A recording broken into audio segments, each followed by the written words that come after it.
Hello, beautiful people out there in Facebook land and YouTube. This is Gypsy Spirit here with you, and I am doing this video is based on my insight on love and relationships. And although I work primarily with women, but this is for men too. I want to talk about when it's time to go, when you know that it's time to get out of the relationship. And I will share some personal experiences with you as well. Um, I was in an extremely dysfunctional relationship about 3 years ago. Was lived with an alcoholic for 2.5 years, and knew that I was after the first month of living in this house with him, I knew that he was an alcoholic. But then, we go into things where we're in denial. So even though I knew he was an alcoholic, um, I, I was in total denial and thought, well, I'm going to work through it and everything's going to be all good. But, it's really about me. It's not about the other person. So, I was in a situation where I didn't really make a lot of money and I couldn't really afford to move out on my own.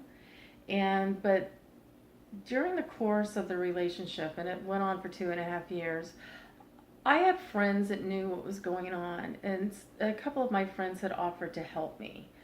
I had one friend say, we will come move you. You need to get a job, good paying job, where you can set yourself a goal for 6 months and then get out of there, and my husband and I will come and move you. And I think we get ourselves into situations where we're in a comfort zone. At least I was. I thought that I was comfortable where I was at, and I didn't know any better. But I kept getting these little messages or these little nudges from the universe telling me that I needed to get out. And I can recall one morning waking up, and I just heard this voice tell me, there is something in this house that is making you very ill and you need to get out. And I wasn't budging. Wasn't budging. Sometimes we are our own worst enemy, and I talk about that all the time. I think a lot of it may have been because I was so wrapped up in the whole dysfunction of the relationship that I couldn't even think clearly, and that may happen to many of you. But I will never forget, I was working at doing tarot readings and some other spiritual work at a woman. She had she had a beautiful little house that she invited other practitioners to come and work out of, and I had the privilege of working out of her little home doing some readings and things like that. And one day we were in her office, and she is a recovering alcoholic. And I sat down and I had a heart-to-heart talk with her and poured out to her everything that was going on in this relationship, and some of the things this person was doing, and she said, you got to get out of there. And I said, well, I don't know that I can because I don't have the money, and where would I go? I don't know where to go. She said, if you trust universe, if you make the first step to move out or to move forward, the universe will provide for you. You just have to trust. She said, but you have to get out of there. You can't be there. And I still didn't listen to her. It didn't happen. So even though I should have, because I do have a lot of faith, in the universe, but I just wasn't budging. And it came to where he was really out of control. It got really bad. And he did some things that he shouldn't have done. And I probably did things that I'm sure that I did things that I shouldn't have done. And it just really spiraled out of control to the point where police were involved. because I literally threatened to kill him. And so I was like starting to go into a very dark place, and a place that I didn't even know that I could go to. I didn't even know existed. But I started to go there, and I did things that I look back on it now and I'm like, whoa, I can't believe I did that. But it ended up to where, even though universe was giving me the chance, little by little, giving me little nudges, sending people my way to tell me to get out or help me, I kept saying no. And universe finally, it'll come to a point where universe is like, okay, I've tried to help you, I've tried to let you do it your way, but if you're not listening to me, I'm going to take care of things. And universe did. uh, Long story short, cops were involved. I ended up having to leave, like, immediately, within 3 days. Um, Actually, within 24 hours, but I was out of there within 3 days. But the funny thing is that once I was scared to death, because the only thing I knew was to live in my car. I didn't have any money. I might have had like maybe $400 on me at the time. And right at the last minute, a friend of mine who I had not heard from in quite some time called me up. And I told her, it was the day that I had gotten out of court and was told that I had to evacuate this home within 24 hours. But I was given 3 days in the long run. But my friend called me, and I said to her, I told her what happened. I said, I have no place to go. I don't know what to do. And she had a little one-bedroom apartment and had just gotten rid of all of her dining room furniture. And she said, well, I just have a one-bedroom apartment, but I don't want you to live in your car. And I will make accommodations for you in my dining area. We can put your bed there and everything. And I did that. And she took me in. I gave her $300 for rent, but she took me in, and I was there for about a month. And then I ended up moving into an apartment with this other woman. At the time, I still didn't have any much money, had a little bit, but I ended up moving into an apartment with this woman who needed some help, and I had been a caregiver in the past, and so I moved into this apartment with her and helped her some. And at that time, I was in job transition, and the whole time I was making some money.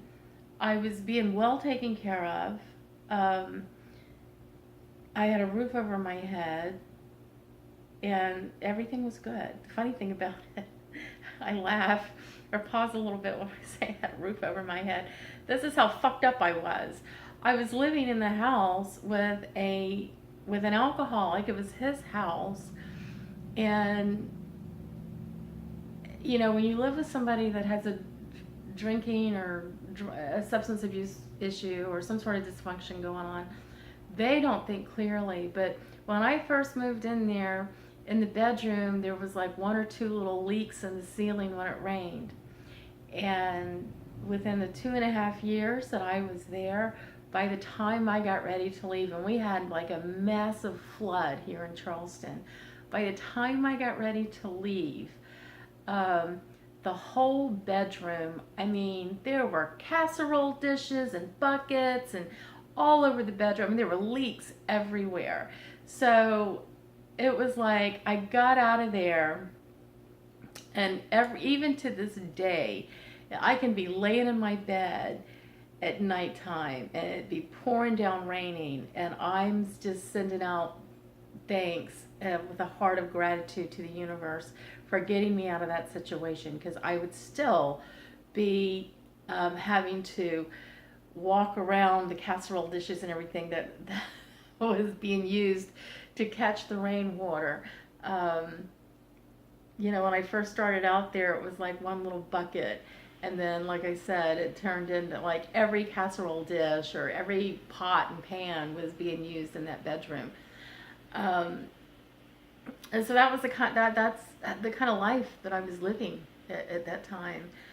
And so I lived with a friend. We got an apartment, and we had an arrangement where I bought all the food and all the groceries, and I paid the electricity, and she paid the rent and the the internet bill. And as time went on, and I'm telling you, like within, it was like 6 months, 7 months maybe, I, you know, got went from job to job, and then I ended up getting a job where I made sufficient amount of money to not only take care of myself, but to really be able to do other things. You know, I was able to go on vacations and support my other business and do the things that I really wanted to do. I mean, I was starting to buy nice clothes and just really nice things for myself. And I still have that job. Um, and I've had that job for 2.5 years. So I'm just telling you, the abundance of blessings just kept pouring on me as soon as I finally got out of that situation. So I know the reason why I'm doing this video is because I know that there's a lot of you out there that may be in the same situation. You're scared or you don't think you can do it. And I'm telling you that you can. If, you know, in the Bible it talks about having just a little mustard seed of faith, and that's really all it takes. And I get it that you're in a comfort zone and you don't, it's scary, because it was very scary for me. But it's like my friend said to me when she just sat down and talked. She said, you got to get out of there, and you got to trust. You got to trust yourself, and you got to trust the universe, and know that everything is going to be okay. And I was scared shitless. I didn't know what was going to come next. 2.5 years later, well, actually, that ended 3 years ago. So 3 years later, I am now living in the home of my dreams that I absolutely love. I have a really good job. And I'm in a really, really good place where I have had a lot of healing and have been able to just really take care of myself. So I'm just really want to send out encouragement to those that you may be in a dysfunctional relationship and you know you got to get out. You know it's not good. And I'm just telling you, you can do it. Absolutely. So thank you for tuning in, and I hope this is helpful for some people. If you have any questions or would like to have a tarot reading, you can find me on my website, www.gypsyspiritcharleston.com. Thank you so much, and you have a blessed day. Bye-bye.